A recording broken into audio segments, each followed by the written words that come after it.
लोकसभा निवडणूक 2024चा निकाल लागला असून एनडीएला बहुमत मिळालं आहे, पण महाराष्ट्रात मात्र भाजपच्या जागा कमी झाल्या आहेत। महाराष्ट्रातील या धक्कादायक निकालावर उपमुख्यमंत्री देवेंद्र फडणवीस यांनी आपली प्रतिक्रिया दिली आहे। यावेळी बोलताना ते म्हणाले की महाराष्ट्रातील भाजपा, शिवसेना, राष्ट्रवादी आणि महायुतीतील सर्वच घटक पक्षांच्या कार्यकर्त्यांनी या निवडणुकीत प्रचंड परिश्रम घेतलेत आणि ते पुढेही करणार असल्याचं देवेंद्र फडणवीस यांनी सांगितलंय। पुन्हा एकदा देशातील जनतेने एनडीएला संपूर्ण बहुमत प्रदान केले। पंतप्रधान नरेंद्र मोदी सलग तिसऱ्यांदा भारताचे पंतप्रधान होणार। मी त्यांचे आणि देशभरातील सर्व कार्यकर्त्यांचे अभिनंदन करतो।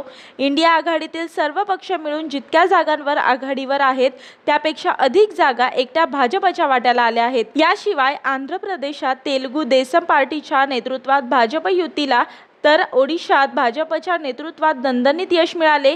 या दोन्ही राज्यातील कार्यकर्त्यांचे मी अभिनंदन करत असल्याचं देवेंद्र फडणवीस यांनी सांगितलं आहे। यासोबतच उत्तर प्रदेश आणि महाराष्ट्रात आमच्या काही जागा कमी आल्यात।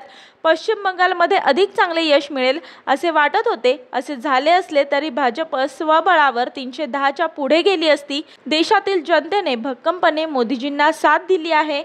संविधान बदलणार असा खोटा प्रचार करून जागा जिंकण्याचा प्रयत्न झाला, हे या निकालाचे दुर्दैव।